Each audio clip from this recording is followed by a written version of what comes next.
A ver, la norma general es que el consentimiento se forma en el momento en que en los actos jurídicos consensuales, que son la regla general, el consentimiento se forma en el momento en que el aceptante realiza el acto de decir sí acepto, o sea, sí quiero. Eso es lo que sucede en un consensual. Si tú le ofreces a la cajera de la cafetería que te venda un café, le dices quiero un café, eso es hacer una oferta, ella dice sí, vale 1.500 pesos, tú dices ok y le pasas el billete. Lo que estás haciendo es aceptar la oferta de la cajera. ¿Sí?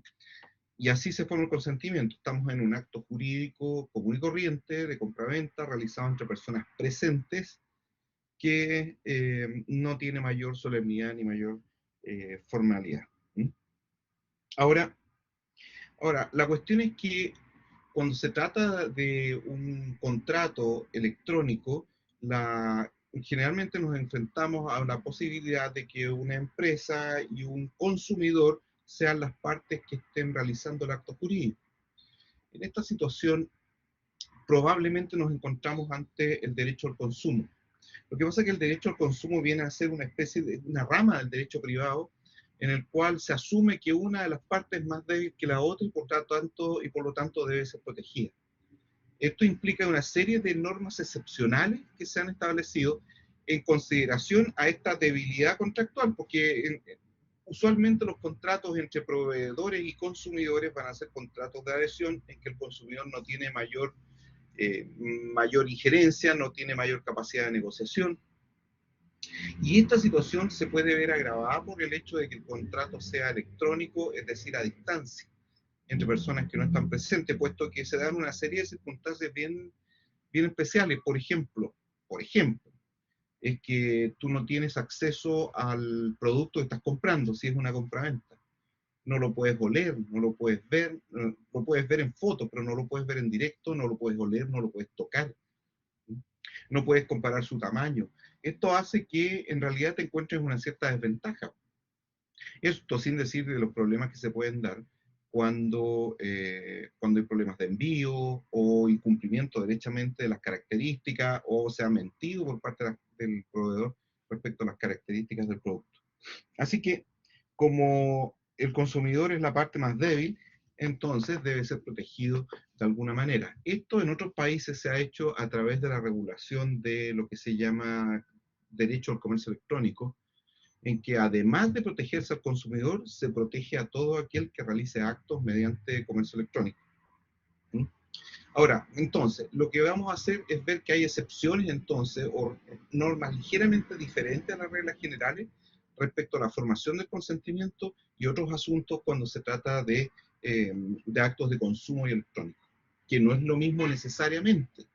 Se, hay actos de consumo que no son electrónicos y hay actos jurídicos celebrados o formados electrónicamente que no son de consumo, como podría ser la compraventa que hacen dos comerciantes o dos grandes empresas, una a la otra, de productos necesarios para su línea de producción, o la compraventa que hace un particular a otro de una cosa en sistema como Mercado Libre o en Facebook. En ese caso no estamos ante una relación de consumo, estamos ante un contrato electrónico.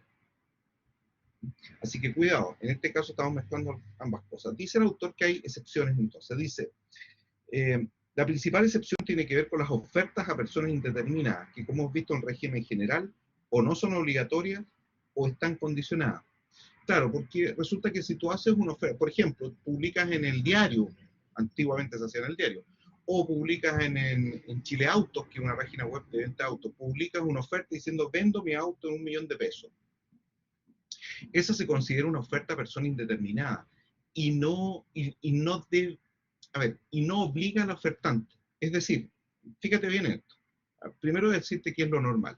Si yo te digo a ti, te vendo mi auto en 1.000.000 de pesos, y tú en ese instante, antes de que yo diga nada, antes que pase un segundo, me dices, sí, acepto, ha nacido el contrato de compraventa.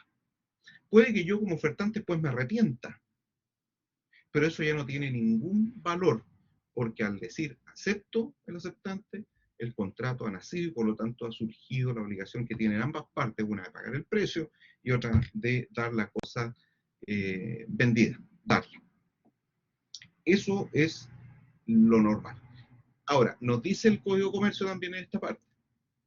En cambio, si yo digo, o vendo mi auto en $1.000.000 y lo grito en la plaza pública, o lo publico en el diario, o lo publico en un sitio web de venta de autos, no estoy haciendo una oferta a una persona, es una oferta a persona indeterminada, y las ofertas a personas indeterminadas no obligan. Esto significa que si alguien quiere comprar mi auto, va a tener que acercarse a mí, llamarme o mandarme un mensaje diciendo, te ofrezco comprar tu auto en $1.000.000.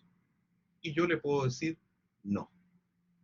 Es decir, la mera aceptación de esa persona que leyó el aviso no tiene ninguna importancia. Esta es la regla general cuando se trata de oferta a persona indeterminada.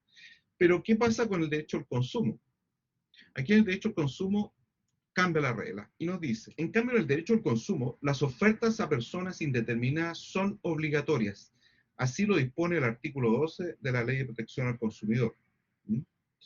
Según el cual todo proveedor de bienes o servicios está obligado a respetar los términos, condiciones y modalidades conforme a las cuales se hubiera ofrecido convenido con el consumidor la entrega. Por eso está en que si tú estás en el supermercado y ves que compras un ketchup que está en oferta y vale $1.000, llega a la caja, te están cobrando $4.000, tú siempre le dices, oiga, pero está marcado en $1.000. Y la cajera dice, ya, a ver, veamos, sí, tiene razón, ya, 1.000.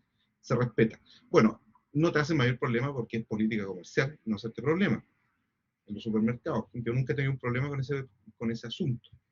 Pero además, eso es una oferta a persona indeterminada. Cuando pones el producto a un precio determinado en la góndola, estás ofreciendo, haciendo una oferta a persona indeterminada de venta de ese producto a ese precio. Y es obligatorio. Fíjate lo que dice el autor al respecto. No parece, sin embargo, que el incumplimiento de la oferta lleve aparejada la acción para pedir el cumplimiento del contrato en las condiciones ofrecidas si el proveedor se niega a tenerlo por celebrado y retracta la oferta. Pero su incumplimiento podrá constituir una infracción que será castigada con pena de multa y el consumidor afectado podrá deducir acción civil para que le indemnice los daños causados por dicha infracción. Es decir, en opinión de don Hernán Corral, en el fondo no se produce el efecto de que nazca el contrato. Lo que sí dice es que el consumidor puede pedir que le indemnicen los daños causados. A mí me parece que podríamos pedir cumplimiento de contrato de todas maneras. Esto es lo que pasa, por ejemplo, con las ofertas por ejemplo, si te llega una oferta por correo electrónico en que te están ofreciendo darte un crédito, también podrías tomar esa oferta y decir, bueno, deme el crédito. Un segundo caso de que habla el autor acá es el siguiente. Son el caso de promociones u ofertas en sentido específico que les da esta ley. Ofrecimiento al público de bienes y servicios en condiciones más favorables y ofrecimiento al público de bienes o servicios a precios rebajados en forma transitoria. En estos casos se permite al consumidor reclamar el consentimiento o el cumplimiento forzado del contrato. En caso de rehusarse el proveedor al cumplimiento de la ofrecida de la promoción o oferta, el consumidor podrá requerir al juez que ordene el cumplimiento forzado. Eso en cuanto a la oferta, porque aquí este capítulo, letra H, formación del consentimiento, efectos de la formación del consentimiento, y después vienen otros aspectos relacionados con la formación de con contratos electrónicos de consumo. La ley dice, el consentimiento no se entenderá formado si el consumidor no ha tenido previamente un acceso claro, comprensible e inequívoco a las condiciones generales del mismo y la posibilidad de almacenar o comprimir el contrato celebrado. ¿Qué es esta norma? Mire, acceso claro, comprensible e inequívoco a las condiciones generales del mismo. Porque muchas veces lo que se hace y lo que se había hecho antes, y se sigue haciendo pero de maneras más sutiles, es poner bien oculto las condiciones en que se celebra el contrato. Incluso en algunos países se ha llegado a prohibir que en ninguna parte de un contrato que se celebra por medio electrónico haya cláusulas en un idioma distinto al idioma del consumidor. En Chile tendría que ser en idioma español. Otra cosa que se ha prohibido, y es que la sola visita a un sitio web tenga por consecuencia que tú aceptas tácitamente la prestación de un servicio y por lo tanto tengas que pagar. Siempre tienes que apretar un botón acepto, pero el solo ingresar a una página web no puede implicar de ninguna manera que has aceptado un producto o servicio. Este tipo de consideraciones se establecen porque al ser contratos a distancia no hay una interacción cara a cara entre consumidor y proveedor. No existe la posibilidad de hacer preguntas. Hoy en día lo más que tienes es un link para hacer un WhatsApp con un operador que muchas veces no te contesta. Así que ese tipo de consideraciones son importantes cuando se trata de esto. Finalmente, y esto sí que es relevante porque dio lugar a un juicio hace mucho tiempo atrás, un juicio entre la empresa Dell y un grupo de consumidores que compraron un computador a precio rebajado. Fíjate que lo que sucedió es que Dell, por un error de su página web, ofreció un computador portátil que valía en esa época 550.000 pesos, lo ofreció en 50.000 pesos. Y mucha gente lo compró a ese precio de ganga, pero después Dell no se los entregó. Y bueno, demandaron a la empresa Dell, esto fue en Chile, y perdieron el juicio. Y perdieron por esto, fíjense. Una vez formado el consentimiento del contrato electrónico, el proveedor queda obligado a enviar confirmación escrita, la que puede ser hecha por medio electrónico y debe contener copia del contrato celebrado. Y aquí dice, dice, pensamos que el cumplimiento de este deber del proveedor no implica que el consentimiento no se haya formado y que el contrato sea inválido. Solo dará lugar a una infracción de la ley sancionable con multa y una acción de indemnización de perjuicios por parte del consumidor afectado. Ya, aquí vamos a poner en contraste lo que dice el autor. Porque él está diciendo que el artículo 12, letra A, inciso tercero, no está obligando al proveedor a enviar la confirmación escrita de que se celebró el acto jurídico. El típico mail que te llega cuando compras algo por internet. Desde pedidos ya hasta un libro en Thomson Reuters, lo que sea. Siempre te llega un correo electrónico. Pero ese correo electrónico no es la confirmación. El acto jurídico ya nació en el momento que apretaste el botón de aceptar. Pero en el caso de él, fíjate tú, lo que sucedió es que cuando una persona, un cliente de la empresa de él que quiere comprar un computador portátil vía su página web, firma un contrato marco o celebra un contrato marco que regula su relación contractual interna con él. Que tú cuando haces acepto las condiciones generales y tú aceptas, entras. Bueno, dentro de esas condiciones generales estaba que el contrato no se entiende celebrado mientras las partes mientras él no haya enviado la confirmación escrita. Entonces, lo que ha sucedido aquí es que las partes elevaron el envío de la confirmación escrita a la categoría de solemnidad convencional. Como esta solemnidad convencional en esa historia, en este caso, de esos computadores no se cumplió porque Dell se dio cuenta del error de la página web y bloqueó el envío de las confirmaciones. No se formó el consentimiento de acuerdo al contrato marco que habían celebrado con sus clientes y por lo tanto no tuvo que pagarles entregándole los computadores que habían comprado. Bueno, vamos a ver entonces ahora los requisitos del acto jurídico. Si ustedes van al artículo 1444, lo que hicieron los creadores de la teoría del negocio jurídico, que es aquella con la cual nosotros estudiamos los requisitos que están en el Código Civil y que son anteriores a la teoría, entonces la teoría se construyó sobre un código que es más antiguo desde el punto de vista de esa teoría, es tomar los elementos que el mismo código establece y empezar a darles un nombre y un orden lógico para que se pueda entender y así no haya confusión. Entonces yo prefiero hacerles un monito mejor y voy a traer una hojita de papel. Entonces vamos a partir por el artículo 1444. En el artículo 1444 lo que hace el código es decirnos cuáles son los ingredientes o elementos de esta cazuela que se llama acto jurídico. Fíjate que yo digo siempre y uso la expresión cazuela porque aquí se trata de primero una lista de supermercados, es decir, tú dices cuáles son los ingredientes de la cazuela. Bueno, tenemos el agua, primero la papa, la carne, la sal, cilantro, qué sé yo. Y con todos esos ingredientes que compramos en el supermercado, lo que hacemos es adquirir una cantidad de productos que nos sirven mezclados para crear nuestro platillo favorito, la cazuela. ¿Mm? Así que primero, y antes de preparar y cocinar la cazuela, tenemos que saber cuáles son los ingredientes que esta tiene. De esta manera podemos cocinar la cazuela y de esta manera también, si nos dan a probar otro plato, podemos determinar si es cazuela o no. Mira qué cosa más curiosa. Por sus sabores, por sus olores, vas a saber si es cazuela o sopa de pescado. Por lo tanto, tienes que conocer los ingredientes primero para poder crear un contrato y tienes que conocer los ingredientes primero para poder reconocer en un contrato determinado que estamos ante una hipoteca o una compraventa o un arrendamiento o de lo que se trate. Así que primero vamos a hacer los elementos. El artículo 1444 nos dice que los ingredientes son los elementos de la esencia, de la naturaleza y los puramente accidentales. Y entre los elementos de la esencia, entre paréntesis, el 1444 es fundamental en esta asignatura, así que debe tenerlo muy en cuenta.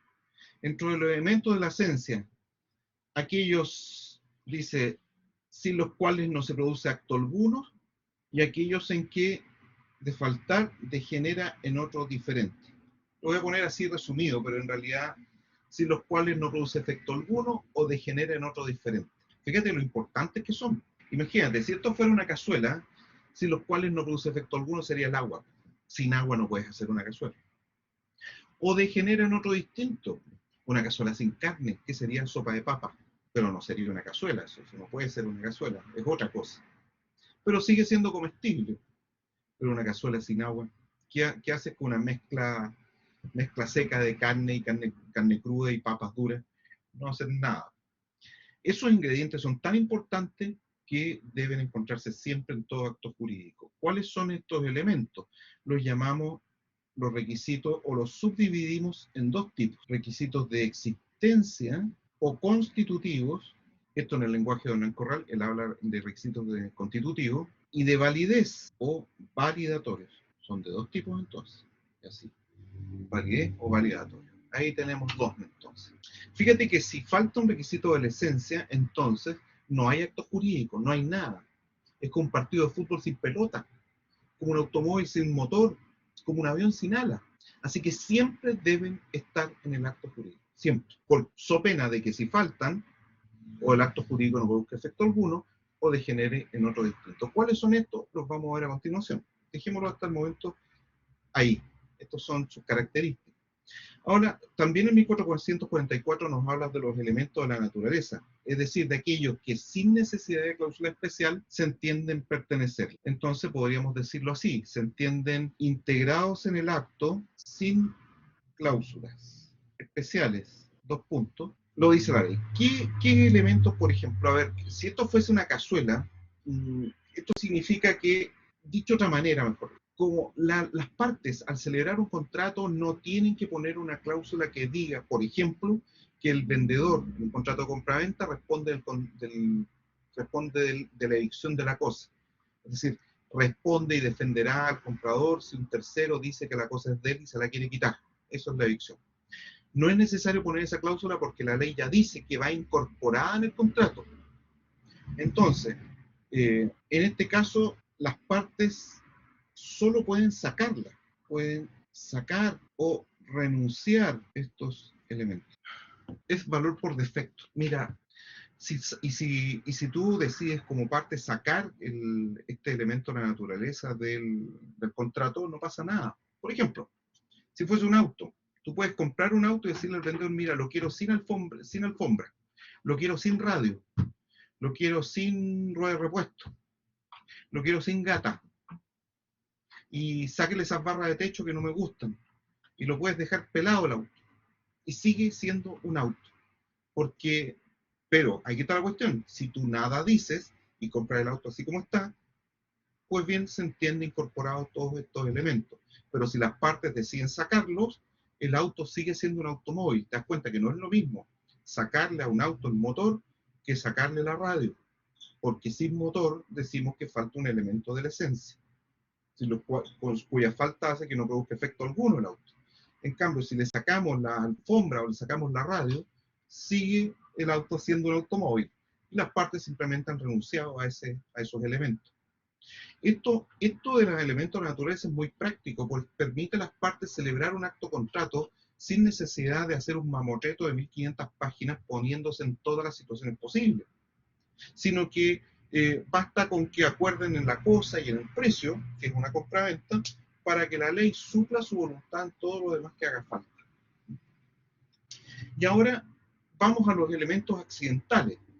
Estos elementos accidentales son característicos porque se entienden incorporados solo con cláusulas especiales. Es decir, si las partes nada dicen, entonces hay que incorporarlo. Solo se incorporan con cláusulas especiales. Y ahí están los tres tipos. Por ejemplo, ¿cuáles van a ser los ejemplos? Y aquí vamos a comenzar entonces a rellenar nuestro mono. Cláusulas especiales: condición, plazo, modo. El plazo es el que se entiende mejor. vas a Falabella, compras un televisor, la ley dice que tienes que pagar de inmediato, el precio es un elemento de la esencia a todo esto, porque sin precio no puede haber compraventa, y la ley además dice que lo tienes que pagar de inmediato. Pues bien, Falabella te puede decir, no se preocupe señor, págueme en 10 cuotas, te está dando plazo. Eso es un elemento accidental, porque se requiere una cláusula expresa a las partes para que ese plazo pueda tú exigirlo y te pueda beneficiar. Lo mismo pasa con la condición y el modo. Así que esos serían los elementos de la condición de plazo. ¿Qué otros ejemplos ahora de elementos de la naturaleza? El saneamiento de la evicción en la compraventa. Las partes pueden renunciar al saneamiento de la evicción al momento de comprar. Dice el comprador, yo renuncio a que usted me sanee la evicción. También puede ser renuncia a la condición resolutoria. Renuncia a la acción resolutoria tácita.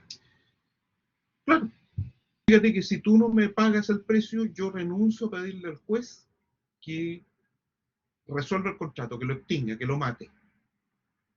Ahora, usted dirá, bueno, pero eso es como medio absurdo, ¿quién va a renunciar a eso? ¿Ves que se hace todos los días? En los contratos de compraventa con mutuo hipotecario, esos contratos los bancos colocan una cláusula de renuncia a la acción resolutoria para el comprador. Es que siempre le queda al comprador la acción de cumplimiento forzado, que es todo lo contrario. Tú siempre puedes pedir el cumplimiento si no te cumplen. Pedir que te paguen, que te entreguen la cosa, que te paguen el precio. Pero en este caso, renuncias a la posibilidad de pedir que se extinga el contrato por renuncia a cosas, porque el juez te autoriza. Y ahora vamos a estos requisitos de la esencia. ¿Cuáles serán? Primero, voluntad más voluntad igual consentimiento. Esto está en el artículo 1445. Ahí están los requisitos. Artículo 1445. Estos son importantísimos. 2. El objeto. 3. La causa. Y 4. Solemnidades cuando la ley lo exige. Y por eso lo pongo entre paréntesis, porque las solemnidades van solamente cuando la ley las exige. Esos son los requisitos de existencia.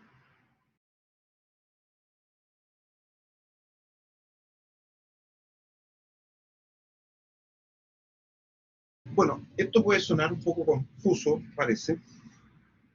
Así que, fíjense, cuando yo estaba estudiando el examen de grado y tenía que aprenderme toda esta cuestión de memoria, yo dije, ¿cómo me aprendo los requisitos? Y empecé a hacer una lista. Entonces, escribí lo siguiente. Voluntad es el requisito de existencia de un acto jurídico unilateral. ¿Se acuerdan del acto jurídico unilateral que vimos la semana pasada? Es decir, un acto que requiere una sola parte, como el testamento o el reconocimiento de un hijo. Ya, voluntad, ahí se habla de voluntad, ¿no? Pero si es un acto jurídico bilateral o convención, como una compraventa o un pago, se requiere dos voluntades, así que hice esto, voluntad más voluntad. En ese caso es bilateral. Y en ese caso, esas dos voluntades unidas forman lo que se llama el consentimiento. Después dije, el segundo requisito del acto jurídico es el objeto. Así que hice mi listita ahí. Después la causa. Y después la solemnidad. Que como es legal, a veces ciertos actos jurídicos son solemnes, lo normal es que no lo sean, se pone entre paréntesis. Pero también están los requisitos, estos son los constitutivos, pero también están los validatorios. Así que escribí los validatorios al lado. Pero me di cuenta de lo que los requisitos validatorios son requisitos, lo que yo llamo requisitos negativos.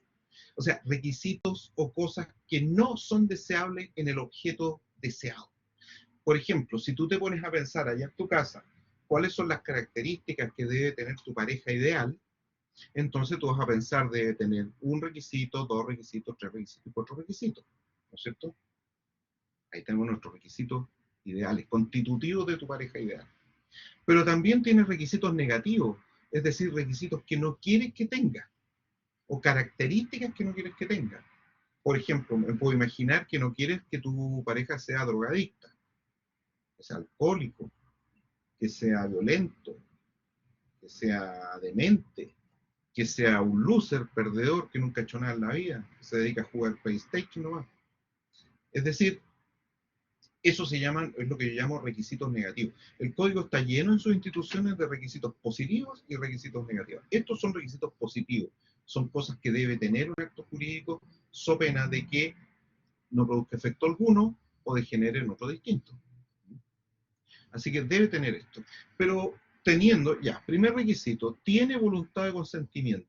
Y aquí está la cuestión. Esta voluntad de consentimiento debe carecer de vicios de la voluntad. Que no tenga vicios de la voluntad.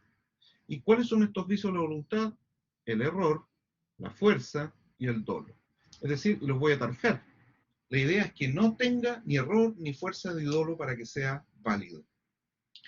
¿Qué otra cosa más? El objeto debe tener objeto, pero este objeto debe cumplir con mi requisito negativo, que no sea ilícito. Vamos a explicar en su momento con detalle qué es el objeto. Causa, debe tener causa, pero esta causa no debe ser ilícita.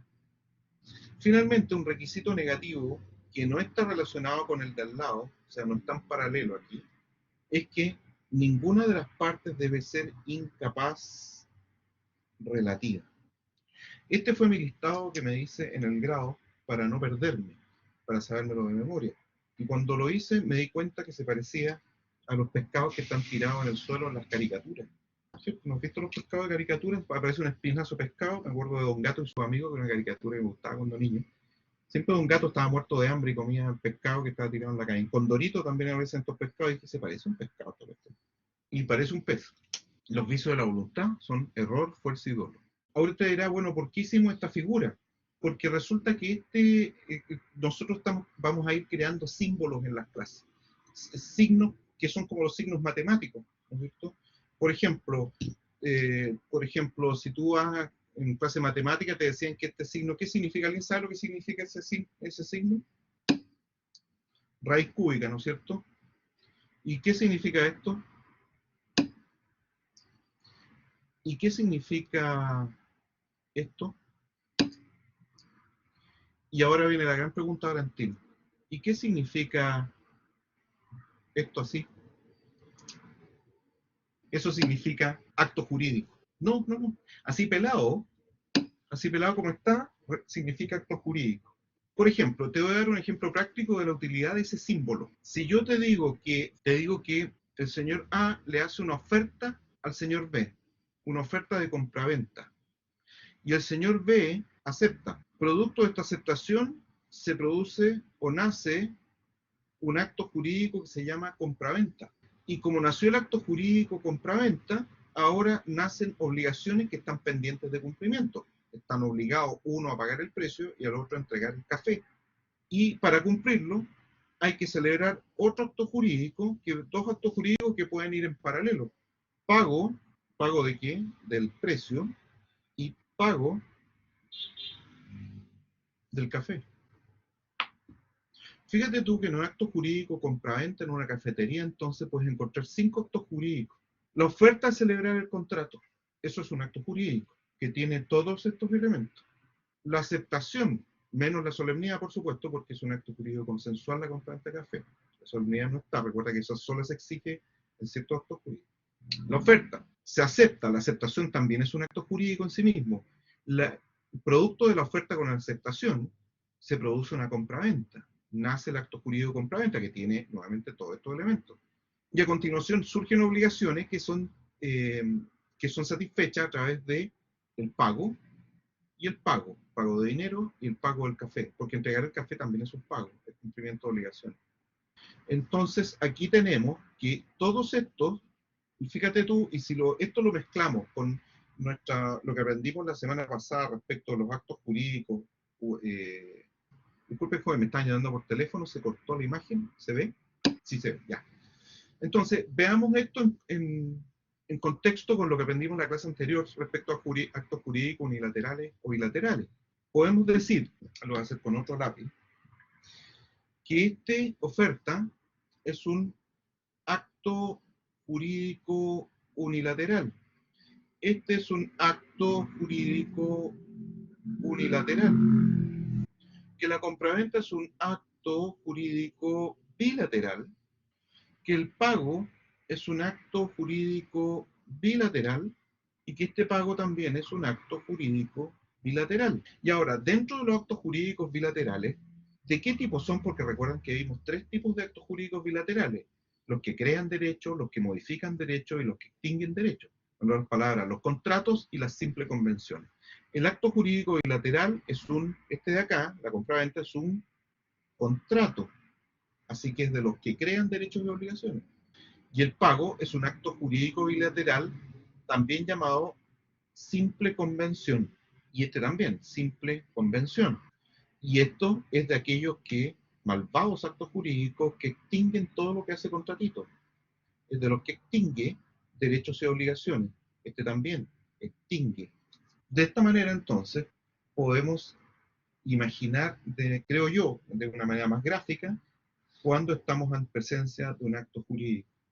Si no es posible dibujar el pescado respecto a una determinada institución, entonces no es un acto jurídico, es otra cosa, pero no es un acto jurídico.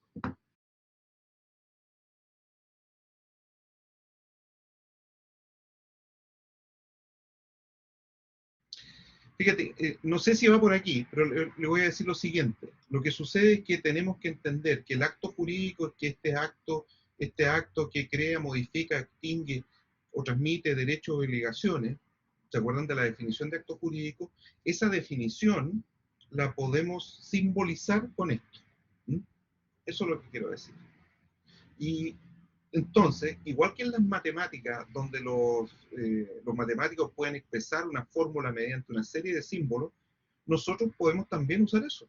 Si no estamos tan lejos de las matemáticas, son ideas complejas y son abstracciones que estamos haciendo. Pero podemos usar o inventarnos nuestra definición.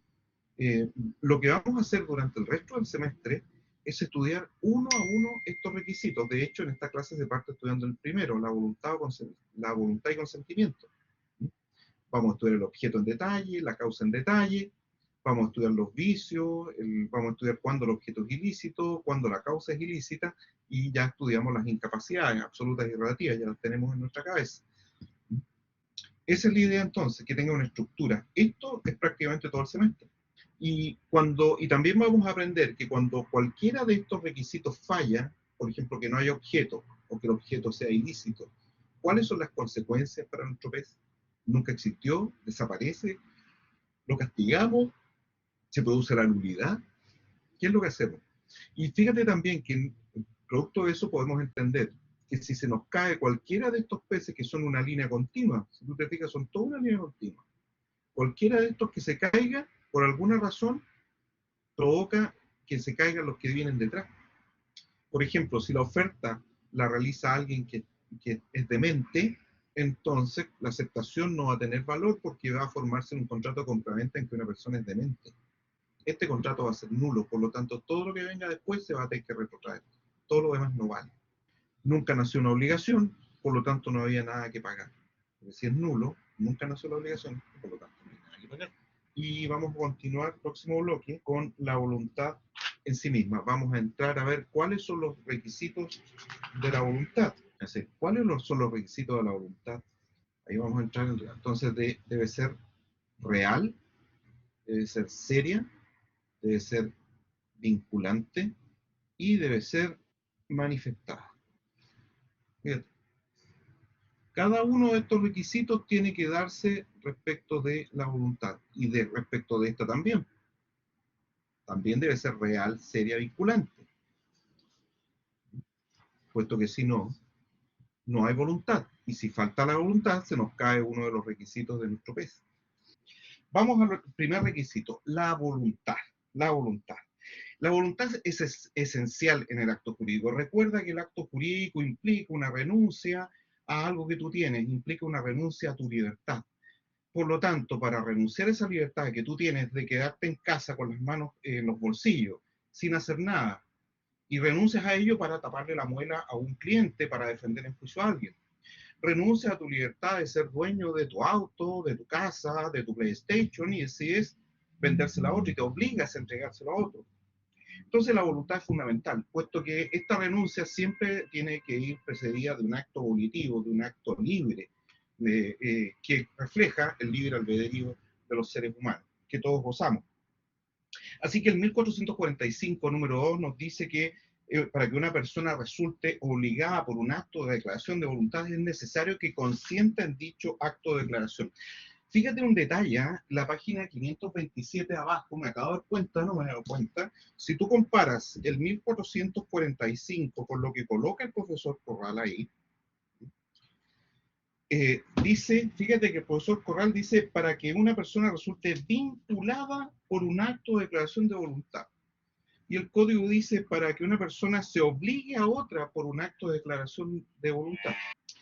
Fíjate que esto es importante, esta diferencia, porque voluntad puede haber no solo en los contratos en los que se crean obligaciones, sino que hay voluntad también en los actos jurídicos bilaterales que extinguen o que modifican, en los cuales no se crean obligaciones, sino que se modifican o se extinguen.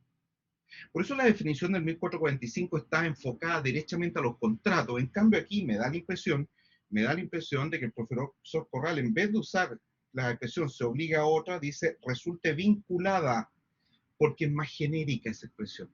Recuerden que estamos construyendo la teoría del negocio jurídico sobre un código que es anterior a esa teoría y que se refería exclusivamente, estos elementos del 1445 los refiere exclusivamente al contrato. Y de ello traemos que también se expresa para otros actos jurídicos distintos al contrato, como ya hemos aprendido en la clase anterior. Entonces, la cuestión es, para que haya voluntad, entonces, ¿cuáles son los requisitos? Entre paréntesis, me pregunto yo, ¿qué es la voluntad? Una definición clásica de voluntad es la que dice que es el libre querer interno de lograr un fin determinado por medio de la acción. Y que tenga relevancia jurídica, ¿sí? Este fin determinado, para que tenga importancia dentro del derecho. El libre querer, por ejemplo, tú quieres tener los dientes limpios en la mañana, pues el libre querer interno de lograr tener los dientes limpios mediante el cepillado de dientes. Cepillarse los dientes, levantarse en la mañana, acostarse en la noche, esos son actos de tomarte un trago de más para después manejar, son actos de voluntad. Libre querer interno de lograr un fin determinado por medio de la acción. Solo que aquí, este fin determinado tiene un significado o sentido jurídico. Así que cuidado con esa diferencia. Esta definición que te acabo de dar no está en el libro, me parece. No, bueno, esta voluntad entonces tiene que cumplir ciertos requisitos, no puede ser cualquier voluntad. Por ejemplo, Gianfranco puede estar enamorado de Renata Varas, por ejemplo. Pero si Gianfranco se queda quieto y silencioso ahí, como en la foto en blanco y negro que está, Renata nunca se va a enterar, ¿no es cierto? Por eso el amor platónico no tiene ningún sentido. Tiene que declararse, pues ya. Si no se declara, ¿qué va a pasar aquí? Nada. Tiene que hacer como un caballero, sí. Usted sabe que los tiempos no están para roteque. Así que hay que expresarse, hay que sacar la voluntad hacia afuera, pues, Renata. El silencio no sirve de nada. Además, esta voluntad tiene, por eso es que la voluntad tiene que ser manifestada, nos dice el cuarto requisito en la página 528. Dice, la voluntad debe ser exteriorizada o comunicada a los demás, ya que de no ser así, solo se queda dentro de la conciencia y no puede tener efectos jurídicos. Por eso, si yo pienso que quiero comprarme un café, si yo pienso que quiero comprarme un auto, si le digo a un amigo, oye, me gustaría comprar el auto que está vendiendo allá lejos, que es lo mismo que no decirlo, lo exterioricé, pero a quien no tiene ninguna arte ni parte en el asunto, entonces no tiene sentido, no importa, no sirve para nada. Así que debe ser exteriorizada, manifestada la voluntad, como dice en el lenguaje del profesor Corral. Ahora, también esta voluntad, y vamos a partir por el primer requisito, de ser real. Quiere decir que debe corresponder a aquello que efectivamente la persona debe realizar. Así que la voluntad real se opone a la voluntad simulada.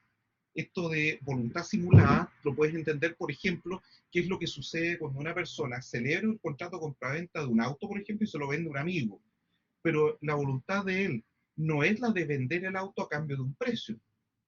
Lo que quiere es que el auto ponerlo a nombre de su amigo para que no se lo embarguen a él, porque él tiene deudas. Ahí tendríamos una voluntad simulada. De hecho, eso es una de las formas de ineficacia del acto jurídico que vamos a estudiar al final del semestre, que se llama simulación. Una simulación total, completa, absoluta, en que no existe ninguna intención de celebrar un acto jurídico. Y cuando nos encontramos en esa situación de simulación total, existe ausencia de voluntad, Y por lo tanto, no puede formarse el consentimiento del contrato, porque falta un elemento que es requisito sine qua non. Imagínate tú, sería lo mismo, y aquí otra metáfora para ti, sería lo mismo que si hiciese si quisiese hacerte un vaso de leche y te faltase el agua. ¿Sí? Tienes la leche nido en polvo, pero no tienes agua. No hay leche. ¿Qué es eso? Un vaso lleno de polvo, bastante repulsivo. Necesitas agua para que se forme leche. Aquí también necesitas, para que se forme el acto jurídico, necesitas voluntad de ambas partes que sea real. Uno quiere celebrar el acto jurídico a cambio de un precio, la compraventa, y el otro quiere, a cambio del precio, recibir un auto. Eso es voluntad real, existe. Ahora, debe ser seria, y para que sea seria significa que tengo intención de generar efectos jurídicos que me afecten en el futuro. ¿Mm? No hay no hay voluntad seria cuando yo te digo, pues, Gianfranco, por ejemplo, te compro esos anteojos que tienes en la foto. Porque en este momento mi voluntad está simulada. Es un ejemplo solamente de clase. Yo siempre le compro algo a los alumnos en las clases presenciales, el computador, le compro el lápiz, le compro el cuaderno, pero estamos jugando al contrato, te estoy dando un ejemplo nomás. Por lo tanto, mi voluntad no es seria. No es seria cuando no existe de ninguna manera la intención de celebrar el contrato, ni es seria tampoco cuando proviene de una persona incapaz. Una persona incapaz no puede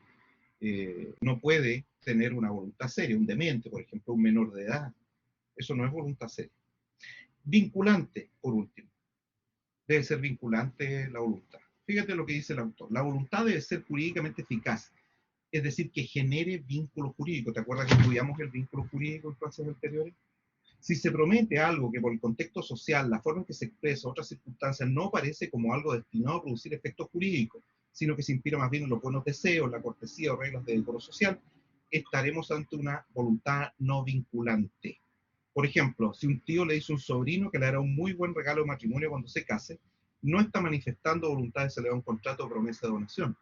Además que dicho así nomás no produce efecto. El contrato de donación tiene solemne y necesita escrituración. Entre paréntesis, ahí no lo dice, pero no es vinculante porque le falta una solemnidad en realidad. O un amigo le promete a otro que al otro día lo lleva al paraíso en auto para hacer una gestión.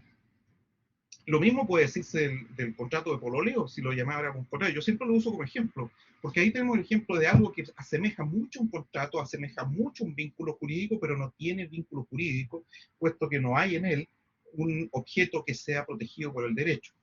Excepto en el caso si tú estés el concubinato, podría ser, pero eso requiere requisitos que no se dan en el simple pololeo de adolescentes, ¿no es cierto?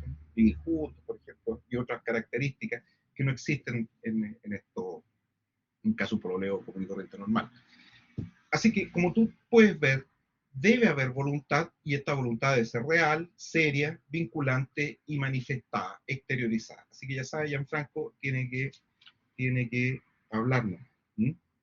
Ahora, esto de manifestada tiene varias aristas, como dicen, les gusta decir a los periodistas. Porque ¿cómo se manifiesta la voluntad? La voluntad puede manifestarse de forma expresa. ¿Mm? Esto significa que en términos formales y explícitos, Gianfranco, te compro los anteojos en 10.000 pesos. Ahí está. Eso es voluntad expresa. ¿Mm? Fíjense lo que dice el autor. La manifestación expresa es aquella en que la voluntad se explicita mediante el instrumento de comunicación humana que es el lenguaje. ¿Mm? Te lo digo, te compro los anteojos en 10.000 pesos. Ya. En cambio, tácita es aquella que se comunica no por medio del lenguaje, sino a través de gestos o conductas corporales. Así, por ejemplo, si alguien no dice nada, pero toma una lechuga y entrega al dueño con el precio exhibido, si vas al supermercado, en otras palabras, vas al súper, agarras un paquete de arroz, lo pones frente a la cajera del líder, y la cajera del líder dice, efectivo, tarjeta, y marca, y tú pagas. Tarjeta. Nunca le dijiste, señorita, le hago una oferta formal a usted como representante del líder para celebrar el contrato de compraventa de 1 kilo de arroz en la suma de 1.800 pesos. Acepto, dice la cajera. No es necesario hacer eso. Basta el solo gesto. Es el mismo gesto que haces cuando detienes un taxi en la calle. Para, oiga, antiguamente uno paraba las micros en cualquier parte y uno paraba el dedo y la micro paraba. Ustedes creo que no alcanzaron a vivir la época anterior al Transantiago, así que no paraban micros en cualquier parte. Entonces, la manifestación expresa va a ser lo normal, pero también hay muchas manifestaciones de voluntad tácita, ¿sí? Expresa y tácita. Bueno, estamos hablando de voluntad expresa y voluntad tácita. Como decíamos, la tácita, la expresa es la que se exterioriza en términos formales y explícitos. Te propongo celebrar un contrato de compraventa.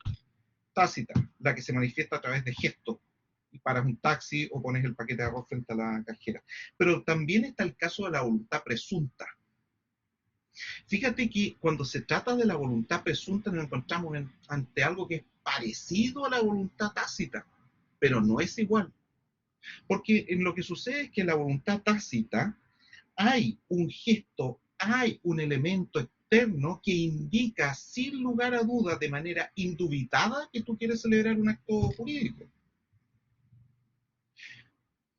Por ejemplo, si Gianfranco le envía por ejemplo, a Renata, sigo entre Gianfranco y Renata, si Gianfranco le envía a Renata un ramo de 12 rosas rojas y una caja de bombones en forma de corazón, ¿m? Bombones suizos que valen 100.000 pesos la caja, está claro que Gianfranco tiene intenciones amorosas. ¿M? Pero en principio está claro que él está haciendo una declaración de intenciones, ¿no es cierto? Hay una expresión hacia afuera que para cualquier buen entendedor significa quiero salir contigo, por último. Eh, en cambio, la voluntad presunta no es así. En la voluntad presunta nos encontramos ante gestos equívocos, ante algo que, por ejemplo, una vez iba caminando por la calle, y de repente se cruza una señorita, yo era estudiante en la universidad, y me guiña un ojo. ¿Qué significa que una niña en la calle te guiñe un ojo de tu edad cuando estás en la universidad? Rodrigo, ¿qué cree usted? Que le guste. Ah, qué optimista, Rodrigo, usted. ¿Y no será que tiene un tic, A lo mejor. si tiene un tic nervioso o tiene Tourette? No sé cómo tiene síndrome de Tourette. ¿Y qué pasa si voy por la calle y de repente un tipo va y me grita un par de garabatos y me dice ta, ta, ta, ta, ta, ta, y me dice de todo, me saca la madre, el perro, la abuela? ¿Qué significa? ¿Que me odia? ¿O que tiene esa enfermedad tan fea que es el síndrome de Tourette? ¿No es cierto? En que dicen garabatos sin ton ni son. Tal vez no me quiso decir nada. ¿Qué pasa si yo saludo a alguien en la sala de clase, un compañero, y me queda mirando y se va? ¿Significa que es un roto maleducado? ¿Que le caigo mal? ¿O tal vez tiene Asperger y los Asperger son así a veces? A veces. ¿Qué significa el gesto? Claro, entonces aquí hay una voluntad que no está. Pero ¿por qué la ley dice que en este caso la voluntad sí forma consentimiento? La voluntad presunta. Esto está más en más detalle en mi apunte, ¿eh? Está más explicado que acá, entre paréntesis.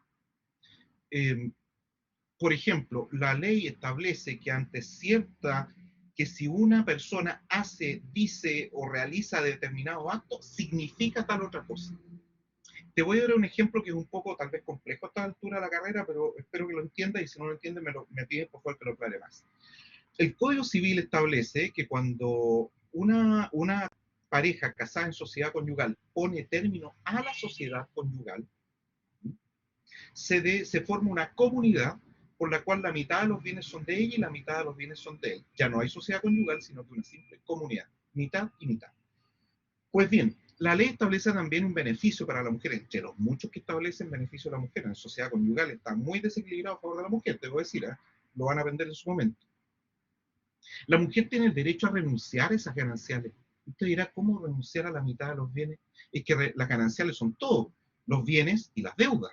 Entonces, si hay mucha deuda, la mujer puede renunciar a la ganancial y se queda con los bienes de su patrimonio reservado. Si ella trabajaba y compró un auto, departamento, tiene ahorro, esa plata es de ella y no la tiene que compartir con el marido. Si renuncia a los gananciales. Si acepta los gananciales, se funde todo en un solo paquete y se reparte por mitad. Entonces la mujer tiene que analizar, ¿me conviene renunciar a los gananciales o aceptarlo? Si el matrimonio está endeudado hasta las cejas, pero ella tiene sus propios bienes por otro lado, mejor que renuncie a las gananciales, porque está renunciando a la deuda. Una forma muy, muy elegante de sacarse de encima ese problema. Mira tú. Pues bien, la cuestión es que la mujer, esta aceptación o renuncia a los gananciales es un acto jurídico unilateral. Y aquí la voluntad puede ser expresa, si tú vas y renuncias por escritura pública, por ejemplo, para que quede bien claro, o podría ser tácita, pero también podría ser presunta. Fíjate que la ley establece que si la mujer realiza cualquier acto que implique disponer de un bien de su patrimonio reservado, por ejemplo, recién terminada la sociedad conyugal, toma su auto, que está a su nombre, y lo vende y se compra otro. Ha realizado un acto de disposición de un bien que, si hubiese aceptado los gananciales, sería un bien común y que le pertenece por mitad a marido y mujer. Pero ella lo vendió ella sola, entonces la ley presume que ha renunciado a los gananciales. Fíjate que del hecho de vender el auto no se extrae necesariamente que haya renunciado a los gananciales, pero la ley lo va a presumir igual. ¿Por qué? Porque la ley lo dice. De lo cual se extrae entonces que la voluntad presunta siempre es una construcción legal. Siempre es la ley la que establece si una persona hace esto, entonces significa esto otro. Y lo tiene que hacer la ley porque si hacer aquello no necesariamente nos lleva a lo otro. Es un salto lógico que la ley realiza a propósito. Partamos de nuevo haciendo la comparación, para dejar claro esa parte de la voluntad. La voluntad expresa entonces la que se hace en términos formales y explícitos. Gianfranco le dice, Renata, quiero pololear contigo. Y Renata dice, sí. ¿Ok, Renata? Disculpe si los uso como ejemplo. Esa voluntad expresa, no deja lugar a dudas, se exterioriza. ¿Mm? Lo que quieren celebrar este acto jurídico. Renata, te compro tu PlayStation, dice Gianfranco. Te lo compran 100.000 pesos. Eso expresa, ¿no es cierto? Términos formales explícitos que no dejan lugar a dudas. Tácita. Tácita será una acción de voluntad que tampoco deja lugar a dudas, que queda clarito lo que quieren celebrar. Dice, Renata indica hace un gesto a la PlayStation y le dice 100 luquitas. ¿Mm? O Gianfranco va al supermercado, pone el paquete de arroz frente a la cajera y saca la billetera. ¿Mm? Evidentemente, para cualquier buen entendedor, eso significa quiero comprar el paquete de arroz. No hay lugar a dudas, no hay confusión posible. Dentro de términos razonables, no hay confusión posible. La tácita sí, Álvaro, efectivamente, fíjate lo que dice. La manifestación tácita, en cambio, es aquella en que la voluntad se comunica, no por medio del lenguaje, sino a través de gestos o conductas corporales. ¿Mm? Si alguien hace parar un bus y luego paga el pasaje, se entiende que ha consentido tácitamente en el contrato de transporte. Te das cuenta entonces que no hay lugar a dudas. Esto es lo importante entre la expresa y tácita en estos son iguales, en el sentido de que ninguna te permite dudar de lo que quiere el otro, que es celebrar un acto jurídico en determinadas condiciones. Por ejemplo, si tú metes la mano al bolsillo y vas donde tu acreedor y sin decir ni una palabra le pasas el billete, quiere decir que quieres celebrar el acto jurídico pago, o tradición del dinero también, mejor dicho. No tienes que decir nada. Eso es lo que estás haciendo, estás pagando. Es un acto jurídico en que la voluntad tácitamente se desprende de ahí y está clarita. Ahora bien, ¿qué viene a ser la voluntad presunta? Primero es una construcción legal. Es decir, la voluntad presunta se construye en base de que la ley dice que tal cosa significa esta otra. Y por lo tanto, la voluntad presunta no puede ser, por ejemplo, yo presumo de las circunstancias de que una persona está vestida de rojo, que es comunista. Yo presumo de las circunstancias de que una persona tiene un pañuelo verde, de que es feminista y que es partidaria del aborto. ¿Mm? Fíjate que el andar de rojo no significa necesariamente que alguien sea comunista. ¿Quién no tiene un suéter rojo? Tener un pañuelo verde, que yo tengo uno ahí que usaba para esquiar, hace años atrás. Tengo un pañuelo verde. Si yo lo uso, ¿significa que soy partidario del aborto? Si te das cuenta que no hay una conexión directa, inequívoca. Aquí la palabra clave yo creo que es manifestación de una manifestación inequívoca hacia el mundo exterior, que nos dé lugar a equívocos o confusión. Los pañuelos verdes han existido siempre. El mío es marca Levi's, lo tengo desde que estaba en la universidad. Me encanta ese pañuelo, lo tengo guardado. Pero si yo me lo pongo no significa que sea partidario del aborto. Pero si la ley dice que cualquier persona que use un pañuelo verde es partidario del aborto, entonces estaríamos ante un caso de voluntad presunta. Y es la ley la que presume.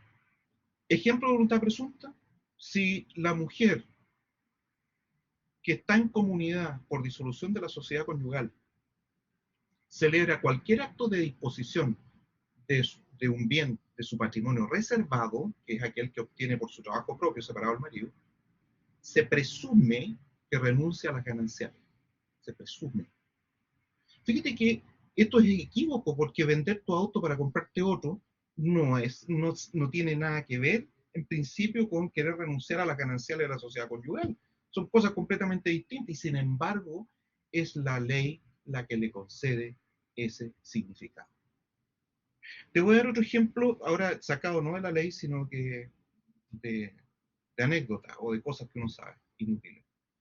Tú sabes que en la cultura polinésica las mujeres usaban flores en la cabeza, típico de las películas. Pero una vez leí por ahí que cuando una mujer está soltera, en esa cultura, usa una flor blanca en la cabeza. Y cuando está casada, usa una flor roja. ¿Qué tiene que ver la soltería o el matrimonio con el color de una flor en la cabeza? Nada. Pero la costumbre le ha dado ese significado. Porque la ley dice, o la costumbre dice, que si una mujer tiene una flor roja en la cabeza está casada. Lo mismo el anillo de matrimonio. Puede usarlo una persona soltera como casada, pero uno presume que está casada. Un anillo en el dedo no significa necesariamente que la persona está casada. Pero nosotros lo presumimos, porque en realidad no hay nada que nos diga fehacientemente que es así. Y va al mismo tiempo, a propósito de los vivos de verano, el que no tenga anillo tampoco indica que sea soltero o soltera. Puede ser alguien que se lo sacó para salir a echar una carita al aire. Vamos entonces al silencio. El silencio no es manifestación de voluntad, eso es lo primero que debes entender. Quien calla no otorga en derecho, eso es la regla absoluta. O sea, si alguien te dice, te vendo mi auto en $1.000.000, te compro tu PlayStation, te arriendo tu bicicleta, y tú lo quedas mirando y no dices nada, no significa que estés diciendo que sí. Eso es en el derecho. Ahora, si llega el marido a la casa, o el pololo a la casa de la polola, y ella lo dice, me pusiste el gorro, y el aludido guarda silencio y mira al piso, bueno, ahí cambia la situación, ¿no es cierto? Porque no es lo mismo el silencio en la vida social y los gestos de la cara o la actitud corporal, no es lo mismo que el silencio en la vida del derecho. Por eso entonces, cuando te envían un comunicado diciendo, estimado señor, le acabamos de conceder acceso a nuestro sistema no sé, te acabamos de dar 3 meses gratis en Netflix, y si usted no nos contesta diciendo que rechaza esta oferta, entonces le comenzaremos a cobrar desde la 4ª semana. Y tú nunca dijiste nada, tú no contestaste, no apretaste ni un botón, simplemente te dieron acceso y a los 4 meses te empezó a llegar una factura cobrándote y tú nunca usaste ese servicio. Eso es silencio, y el silencio no tiene valor en el derecho en principio, excepto cuando la ley o la costumbre o las partes le han dado significado. Así que aquí quien calla no otorga, quien calla no acepta. Bien, entonces, la regla general, el silencio no constituye manifestación de voluntad. Sin embargo, tanto la ley como la voluntad de las partes pueden atribuir al silencio un determinado significado como expresión de voluntad. A veces el silencio se da en un contexto social que llega a constituir manifestación tácita de voluntad porque se genera una expectativa razonable de que la persona, si no dice nada, ha aceptado. Pero eso en el contexto social. Vamos entonces a ver en qué contextos, son 3, en que el silencio sí podría tener valor y significado jurídico. Silencio legal. La ley le otorga significado al silencio. La ley dice, no dice nada, dentro de cierto plazo se entiende que acepta. Así, por ejemplo, artículo 1233 del Código Civil. Veamos ese ejemplo, 1233. Eso sería un silencio al que la ley derechamente le da significado. Nos dice 1233, el asignatario constituido en mora de declararse acepto o repudia, se entenderá que repudia. El asignatario, es decir, una persona que se le es llamado a aceptar o repudiar una herencia.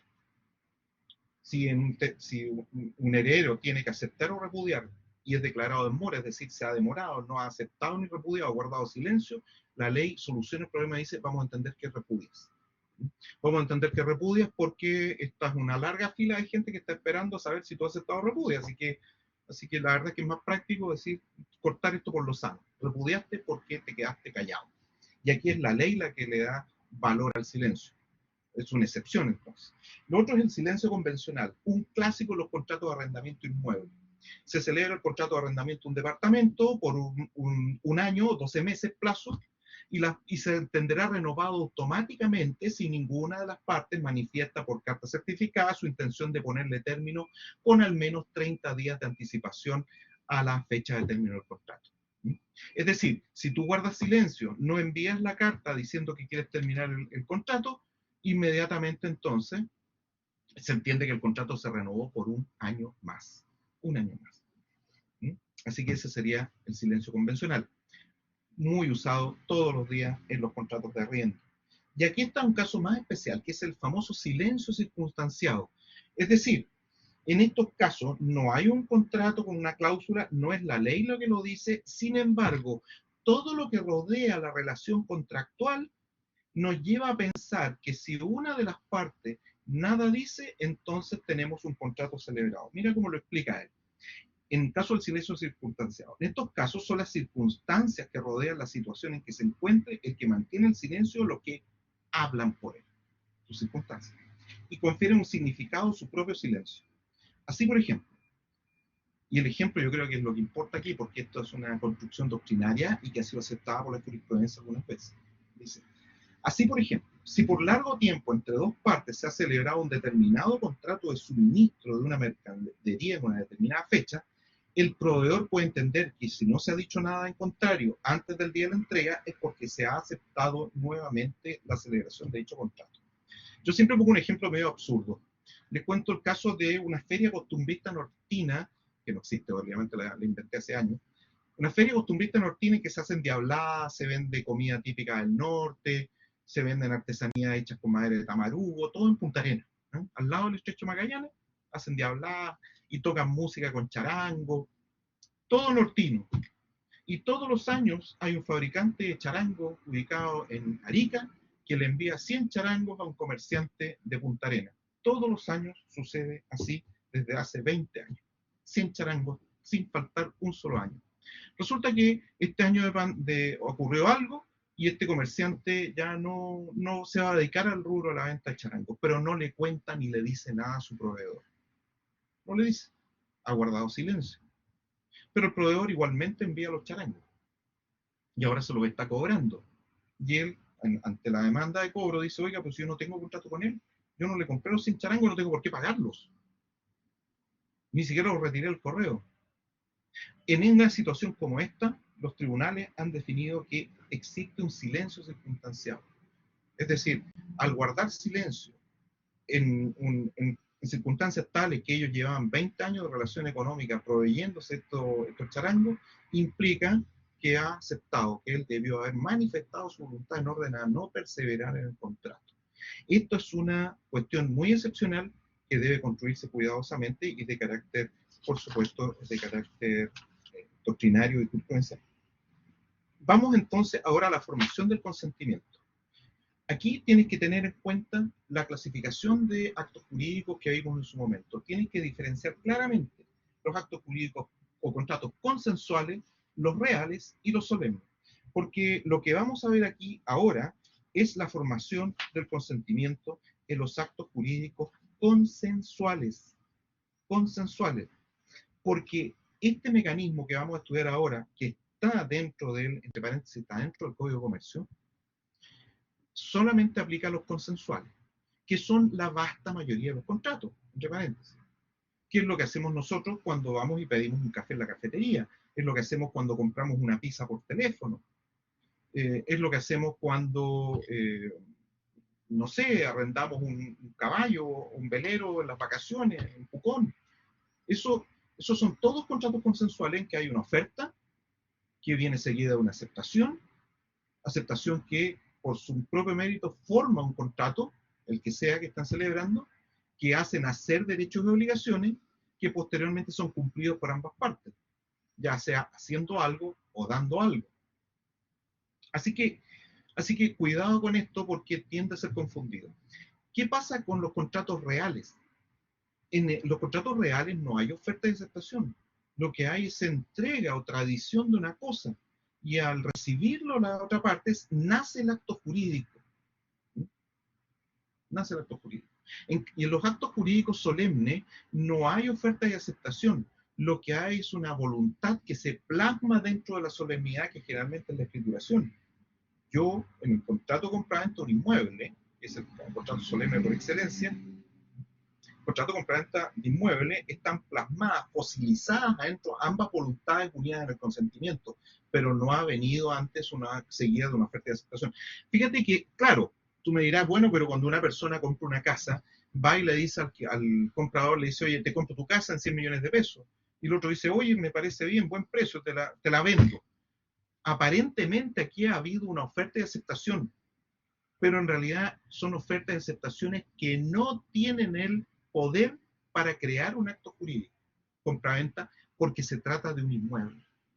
Y cuando el objeto es un inmueble, la oferta y aceptación verbales, incluso escritas, incluso hechas por escritura pública, da lo mismo, no forman acto jurídico compraventa.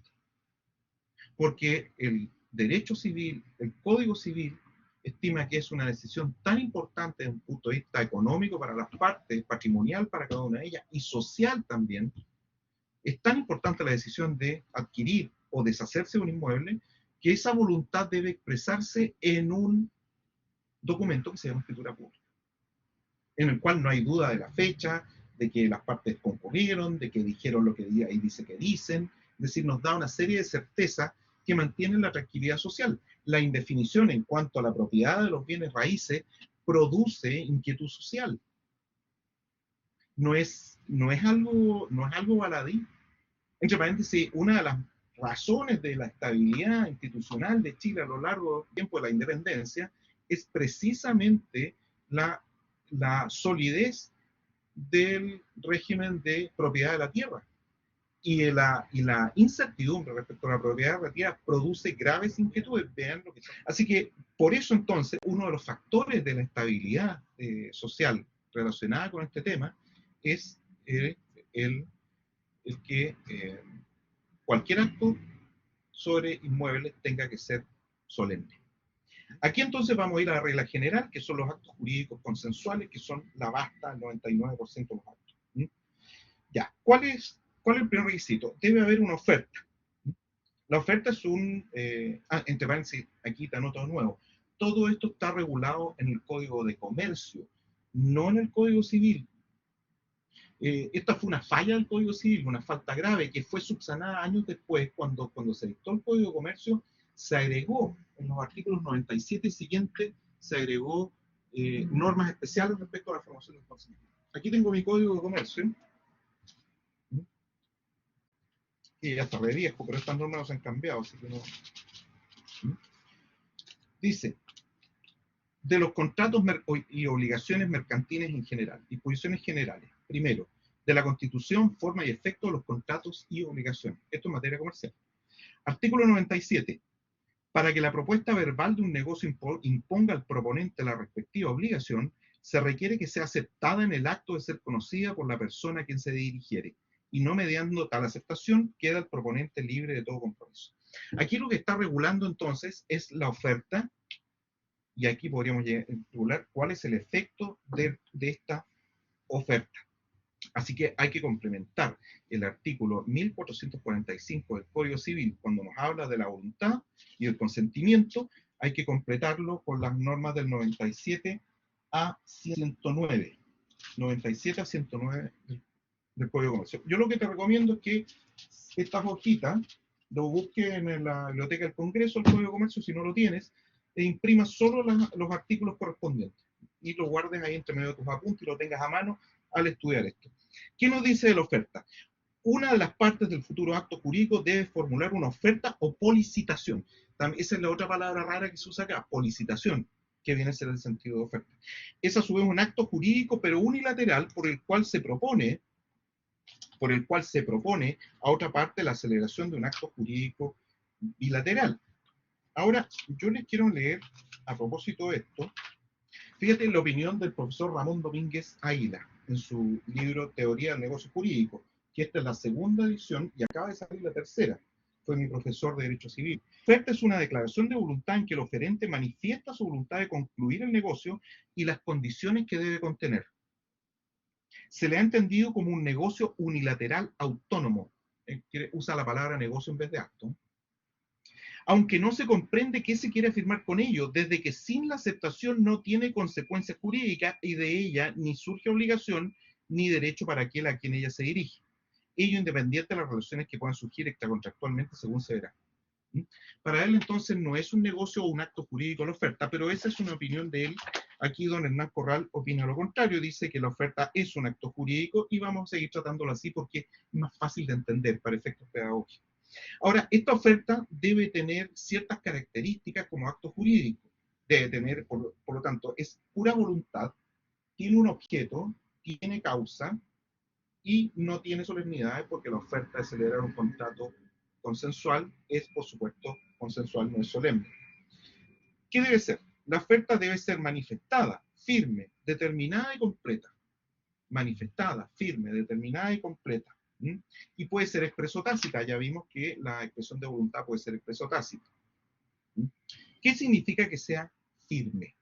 Cuando el oferente manifiesta una voluntad segura y decidida de celebrar un acto jurídico, mira, podría ser que te quisiese comprar, me tinca tu auto, te lo podría comprar en 10 millones, quizás.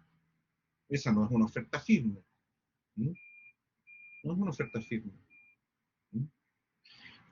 La oferta es determinada ahora, debe ser firme, entonces decidida, quiero celebrar el acto jurídico contigo. La oferta es determinada cuando se hace respecto a un acto jurídico preciso y frente a un aceptante determinado. Indeterminada sería entonces, mira, podríamos hacer algo con tu auto, eso sería indeterminado, no está diciendo si le quieres comprar, arrendar o permutar. Y debe ser a una persona determinada. Mira, ofrezco comprar un auto y lo publicas en el diario. Quiero un Toyota Tercel del año 98. Me gustan los Toyotas viejos, el Toyota Tercel del 98. Eso tampoco es una oferta determinada, porque aunque está determinada en cuanto al objeto que quieres adquirir, el contrato, la persona a quien se dirige no está determinada. Entonces, la oferta podríamos decir que es un acto en que tú apuntas con el dedo a una persona y le dices, tú, te compro tu auto. Y te lo compro en 5 millones de pesos. Si tú le hablas a la multitud diciéndole, compraría un auto en 10 millones de pesos, entonces eso ya no es una oferta determinada.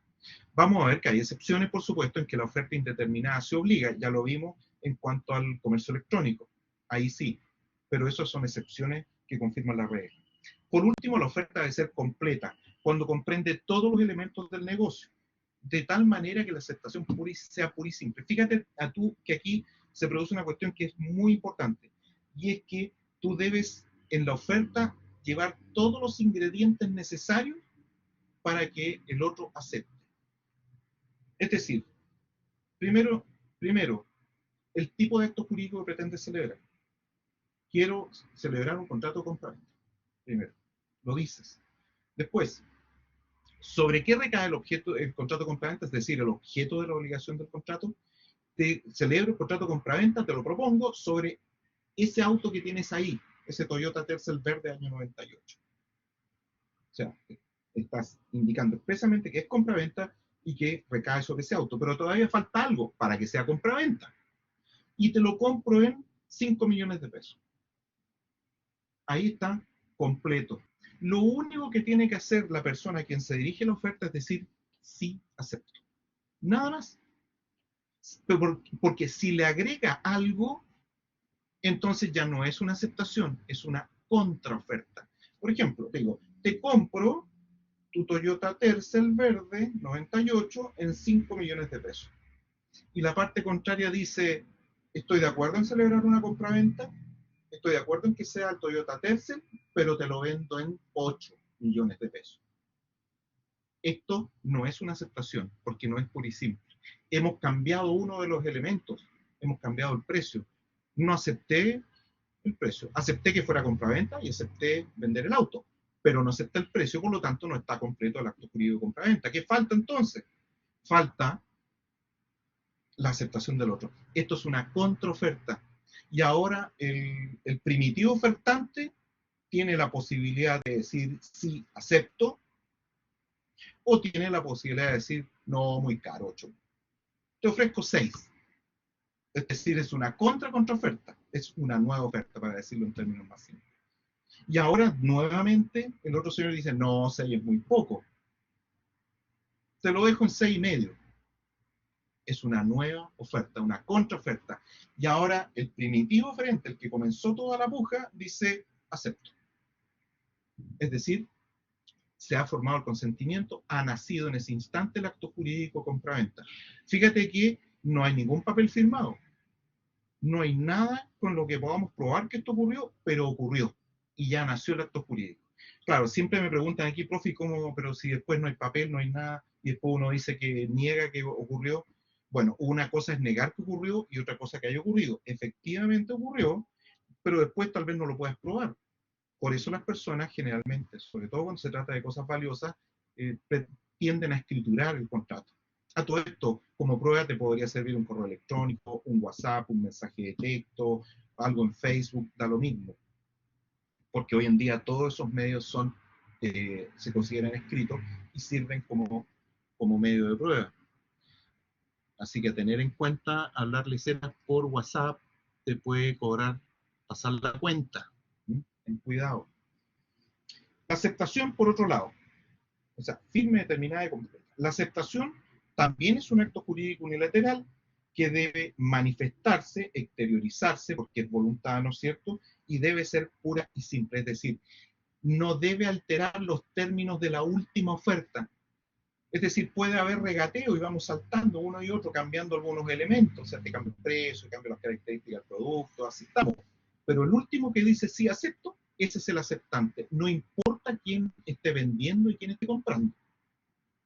No importa quién sea el arrendador o el arrendatario. No importa quién sea el abogado y quién sea el cliente. No importa quién sea el paciente y quién sea el dentista. Cuando hay regateo, hay oferta y aceptación. Y el último, el que dice que sí, sin poner ninguna traba más, ese es el aceptante. Y en ese instante recién nace el acto jurídico. Así que veamos, sigamos viendo entonces los requisitos de la aceptación. Debe ser manifestada, debe ser pura y simple, debe ser tempestivo, como dice la autora aquí en la página 533, dice, es decir, debe ejecutarse mientras la oferta esté vigente, porque ¿han escuchado la expresión pasó la vieja? Claro, yo te digo, mira, te ofrezco venderte esto, y lo hacemos de viva voz. Por eso el artículo 97 dice, para que la propuesta verbal de un negocio imponga al proponente la respectiva obligación, es decir, para que nazca el acto jurídico contrato, se requiere que sea aceptada en el acto de ser conocida. Es decir, oye, te vendo mi auto, mira, no sé, y se queda callado, y se va, no dice nada, no manifiesta ni un sí ni un no. Vuelve al otro día y dice, acepto, no, no, no, porque no se forma acto jurídico.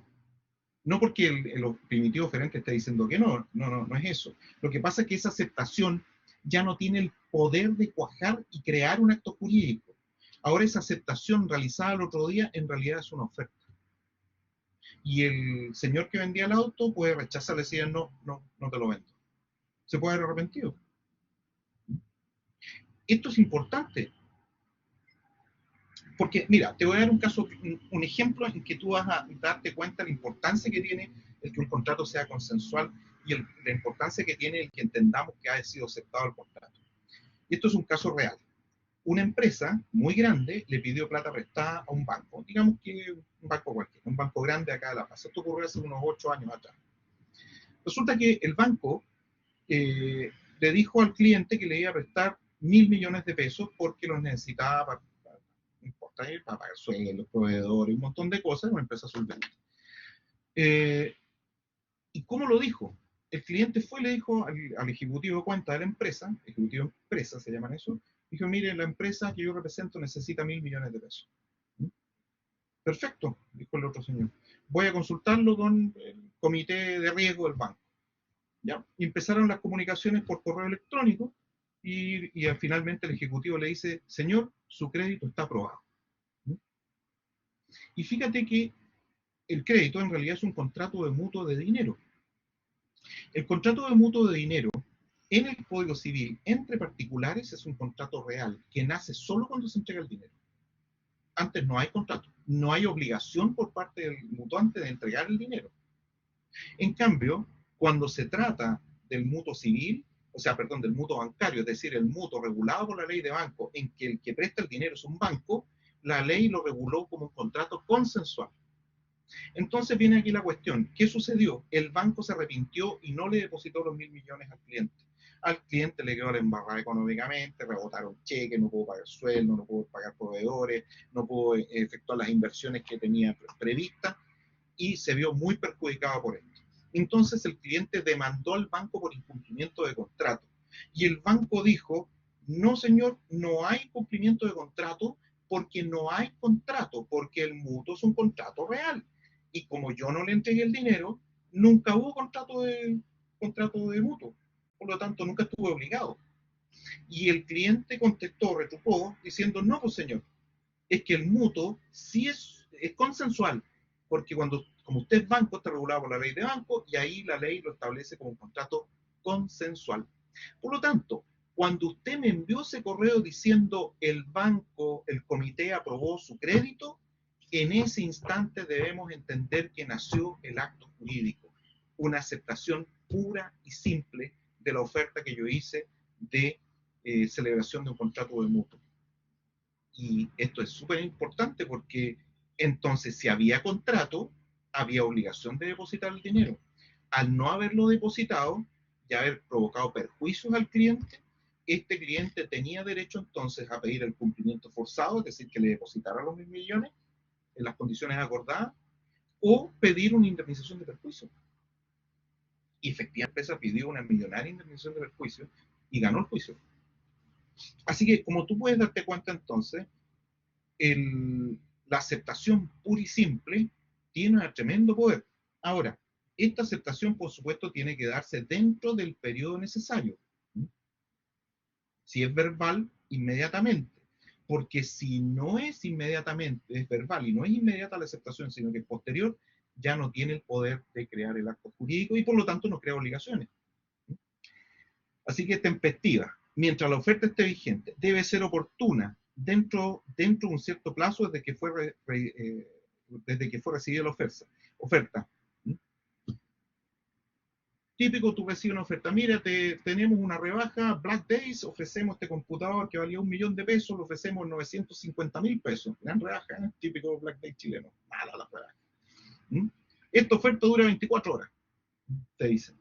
Claro, tiene un tiempo y después se extingue como un yogur, vence como un yogur, así que oportuna. Así que este término puede haber sido fijado por el mismo oferente, como el ejemplo que te estoy dando, o si el oferente no ha fijado un plazo, entonces hay que distinguir, y ahí hay que irnos a la ley. Si es verbal, artículo 97, en el mismo instante, si es verbalmente te ofrecen algo y tú no dices que sí ni que no, la oferta pasó la vieja, una hora después, ya no es oportuna. Si se hace por escrito, debe aceptarse dentro de las 24 horas siguientes si la persona a quien se dirige la oferta vive dentro de la misma o reside en el mismo lugar. Y aquí viene una cuestión, una curiosidad, el código, porque el Código de Comercio fue dictado en el siglo XIX y dice, si vive en un lugar distinto, a vuelta de correo. ¿Y qué es a vuelta de correo? Es que a vuelta de correo en el siglo XIX significaba que la carreta que llevaba la saca del correo, como las películas de vaqueros, se demoraba en llegar a Concepción, por ejemplo, por nuestra oferta, se demoraba 15 días, un mes. Si era una carreta de Güeyes, se demoraba un mes el viaje a Concepción. y de vuelta otro mes. Así que, ¿qué será vuelta de correo? La carreta, la diligencia llegaba a Concepción, entregaba la saca de correo, le encargaban el correo que se dirigía a Santiago y la carreta volvía a Santiago. Eso es a vuelta de correo. Eso debe ser interpretado a los nuevos modos de comunicación, que es el correo electrónico. Estas disposiciones deben interpretarse conforme a su finalidad respecto a los nuevos medios de comunicación interpersonal. Así, hay oferta verbal, aunque las personas no se encuentran físicamente en el mismo sitio, como cuando se ocupa comunicación telefónica o electrónica, como esto que estamos teniendo nosotros aquí, hablando por Zoom o por este sistema, que permite una comunicación con respuesta inmediata. Por ejemplo, un chat, dice, o videoconferencia, el chat escrito también sería verbal, y si yo te ofrezco algo, tú me tienes que responder de inmediato, o si no, la oferta caduca, ya no está, no la puedes aceptar después. Recuerda, si aceptas después, en realidad es una oferta, que yo podría aceptar o no. Será por escrito la comunicación que se hace por escritura digital, dice, correo electrónico, mensajería de texto, WhatsApp.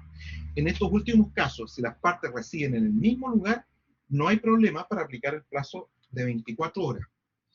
Pero aquí el problema, sí, porque si tú vives en Santiago y te ofrezco por WhatsApp venderte un auto, tú tienes 24 horas para contestar.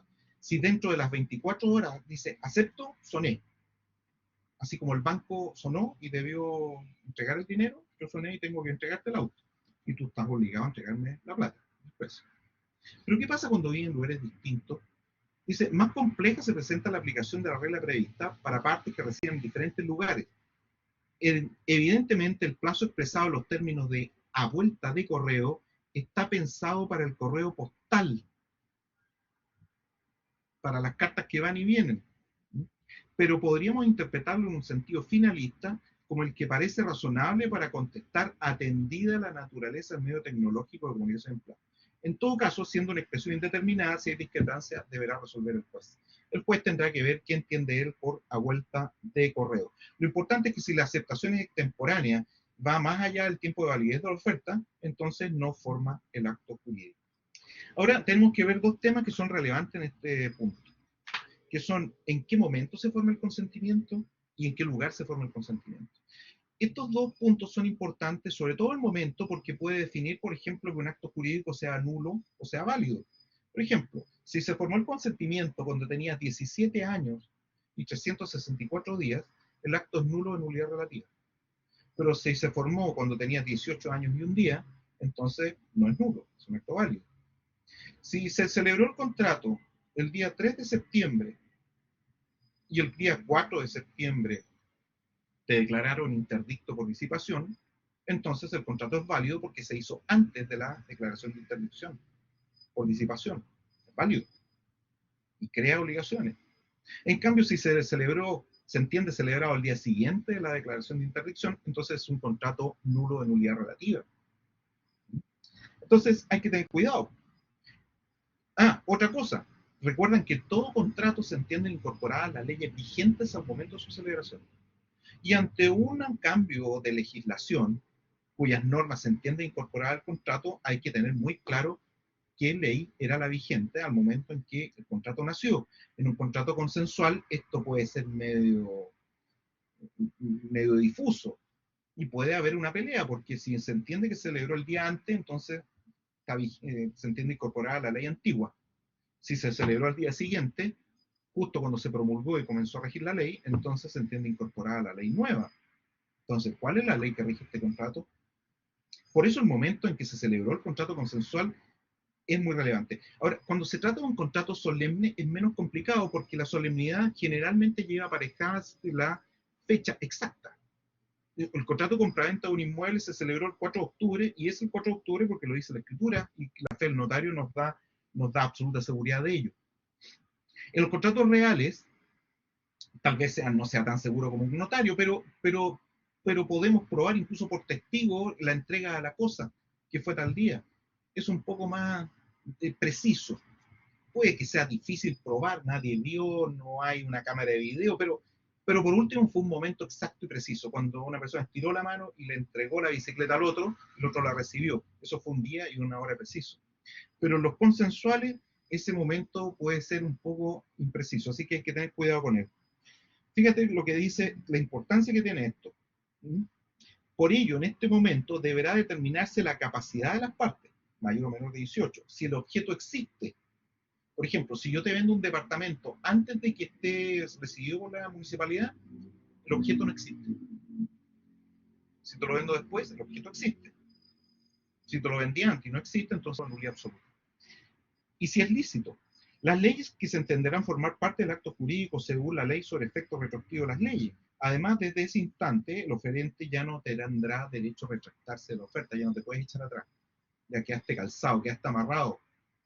Recuerda que el contrato es una verdadera cadena que te une al otro contratante, una cadena que tú mismo cerraste, hiciste clic en tu muñeca. La única forma de liberarse es que la ley, en un caso especial, te lo permita, o que el otro contratante te libere. Así que desde ese momento nace el acto jurídico y nace la obligación y te pueden demandar de cumplimiento. En el derecho comparado se configuran varios sistemas de determinación del momento de formación del consentimiento. Fíjate, todo esto es aplicable solo al consentimiento en los actos jurídicos consensuales, no en los reales, no en los solemnes. Primero, el sistema de la declaración o emisión. El aceptante recibe la oferta y dice sí acepto, ¿sí? En el cual el consentimiento se forma desde que se manifiesta o emite legalmente la aceptación. Yo digo al mundo exterior sí acepto. El sistema de la expedición, en que el consentimiento, hay consentimiento desde que la aceptación es enviada o expedida al oferente.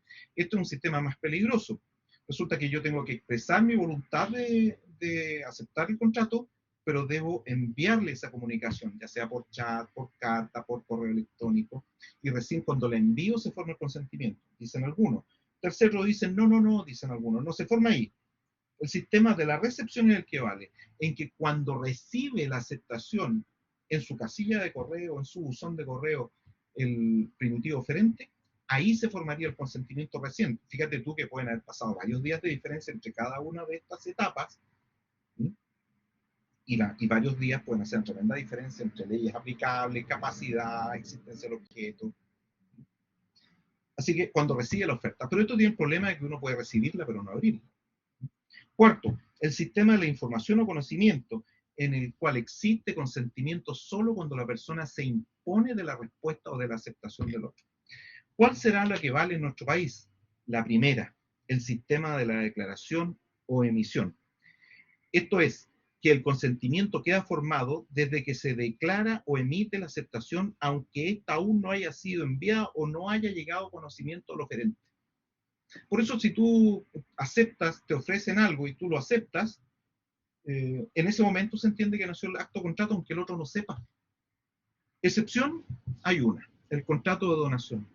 En el contrato de donación, porque, en razón de su especial configuración, se establece por la ley que el contrato de donación de una cosa mueble, por supuesto, porque la donación de inmuebles tiene que ser solemne, pero la donación de una cosa mueble requiere el expreso conocimiento del donante de que el donatario aceptó.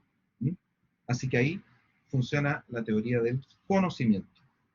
Ahora, ¿en qué lugar se formó el consentimiento? Esto tiene mucha importancia para efectos, por ejemplo, procesales, para saber cuál es el tribunal competente o para saber cuál es la ley aplicable a un determinado contrato. Si se celebró en el extranjero o en Chile, serán competentes los tribunales extranjeros o chilenos, dependiendo. ¿Mm? Dice, así, para efectos del derecho internacional privado, el acto se regirá por la ley del lugar donde fue celebrado. La localidad de la celebración puede determinar la costumbre que se aplique para suplir las reglas. En ciertos casos puede determinar la competencia de los tribunales, es decir, el lugar. Ahora, ¿cuál es el lugar entonces? Residiendo los interesados en distintos lugares, se entiende celebrado el contrato en el de la residencia del que hubiera aceptado la propuesta. Por eso es tan importante saber quién es el aceptante, porque una persona puede regatear. Oye, te lo compro en 10, no es muy barato, 15, no, entonces te ofrezco 12, no, muy poco, y así.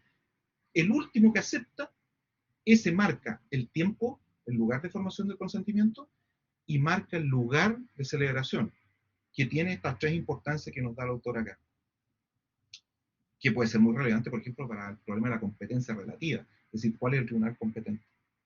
Así que Ese será el lugar. Lugar y momento de formación del consentimiento. Ahora, en cuanto a la caducidad y retractación de la oferta, nos quedan unos minutitos para terminar esto.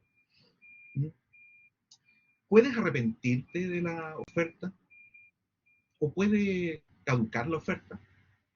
Fíjate, en nuestra legislación la oferta antes de la aceptación puede ser retractada o caducar, lo que impide la formación del consentimiento. Yo te puedo enviar una oferta, oye, Gianfranco, te vendo mi auto en 10 millones. Gianfranco no me ha contestado todavía, se lo envío por correo electrónico, pero antes de que él me conteste, le envío un correo electrónico diciendo, Gianfranco, ya no te lo voy a vender, lo acaba de vender otra persona. Eso sería una retractación. Vamos a ver estas distintas ofertas. Eso fue un ejemplo nomás. Vamos, la oferta caduca por muerte o incapacidad sobreveniente del oferente.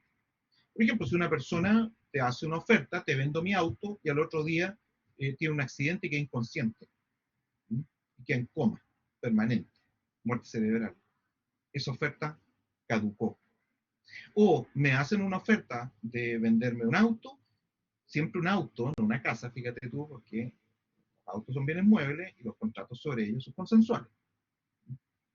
Me hace una oferta de venderme un auto y al otro día es declarado interdicto por disipación. Y después de eso acepto. También caducó, porque esa persona ahora es incapaz. No se forma el consentimiento y no nace el acto jurídico. Retractación, en cambio, es, por lo tanto, la caducidad proviene de hechos sobrevinientes externos a la persona. La retractación, en cambio, es un acto jurídico. Fíjate, retractación es un acto jurídico unilateral por el cual manifiestas tu voluntad de no perseverar en la oferta de contrato que te hicieron. Pero cuidado, la retractación debe ser tempestiva, debe hacerse a tiempo, debe hacerse antes de que el otro acepte. Porque si el otro ya aceptó, ya nació el acto jurídico y tal retractación no puede tener efecto, porque sería permitir que una persona unilateralmente pusiera término a un contrato que crea obligaciones para él. Y eso no es posible de aceptar. El oferente puede retractarse, salvo que al hacer la oferta se haya comprometido a esperar contestación o a no disponer del objeto del contrato, sino después de desechado o transcurrido un determinado plazo. Eso es una situación especial. La retractación puede ir en cualquier momento antes de que te contesten, pero yo podría hacer una oferta comprometiéndome a esperar un plazo o a esperar una contestación negativa o positiva. ¿Mm? Así que aquí nos dice el autor, dice, aquí podrá haberse un caso de declaración unilateral de voluntad que genera obligación. Si el oferente se ha comprometido a esperar y se otorga la aceptación, el acto jurídico se forma, aunque haya habido retractación de la oferta. La señorita, tener en cuenta que cuando se estudia esta materia específica hay que tener muy en cuenta también las normas de capacidad, de incapacidades absolutas, relativas y especiales, que son parte fundamental de esto, porque quien es incapaz no puede expresar o exteriorizar voluntad.